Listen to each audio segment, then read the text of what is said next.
ছাত্র জনতার আন্দোলনে মারা গেছে সন্তান, বাড়িতে নিয়ে পোড়া লাশ দাফনও করা হলো। পরে মা বাবা জানতে পারলেন ছেলে বেঁচে আছে। বিস্ময়করভাবে ফিরে পাওয়া সেই রিফাত এখন মাথার গুলির আঘাত নিয়ে পড়ে আছেন মুমূর্ষু অবস্থায়। সাভার প্রতিনিধি কামরুজ্জামানের তথ্য ও ছবি নিয়ে সেই মর্মস্পরী ঘটনা।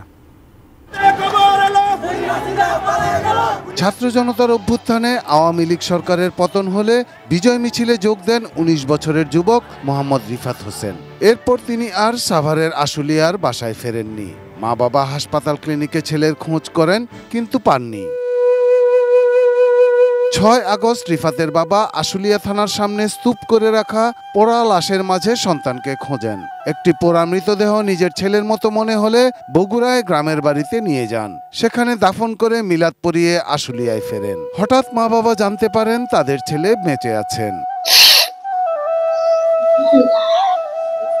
ফেসবুকের ছবি যখন মোবাইলে চলে আসে, তখন মনে করেন যে আমার দেখায় আমার ছেলের বন্ধু বান্ধব আসলে তাদেরকে বড় ভাই যারা, তারা যেদিকে না মেডিকেল বসে আছে, ওই জায়গায় লেগে দেখাইছে।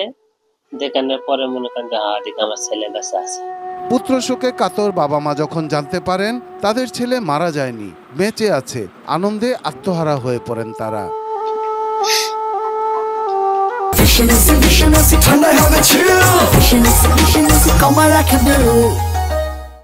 কিন্তু রিফাত বেঁচে থাকলেও মাথায় গুলি লাগায় স্বাভাবিক জীবনে ফিরতে পারেননি। বাড়িতেই পড়ে আছেন অর্ধচেতন অবস্থায়, হাঁটতে পারেন না, কোনো কাজও করতে পারেন না। কখনো মা বাবাকে চিনতে পারেন তো আবার পারেন না। আবার কোনো টাকা পয়সা নাই যে তাকে আমি বড় জিনিসটা চিকিৎসা করবো, আমার মানুষের কিনা কেনা দিতে, তাই আমরা কিনেতেছি।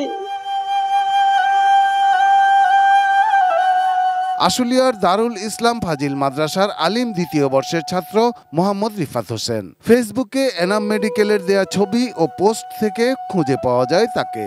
স্বল্প আয়ের চাকরিজীবী বাবা মা পোশাক কারখানার শ্রমিক।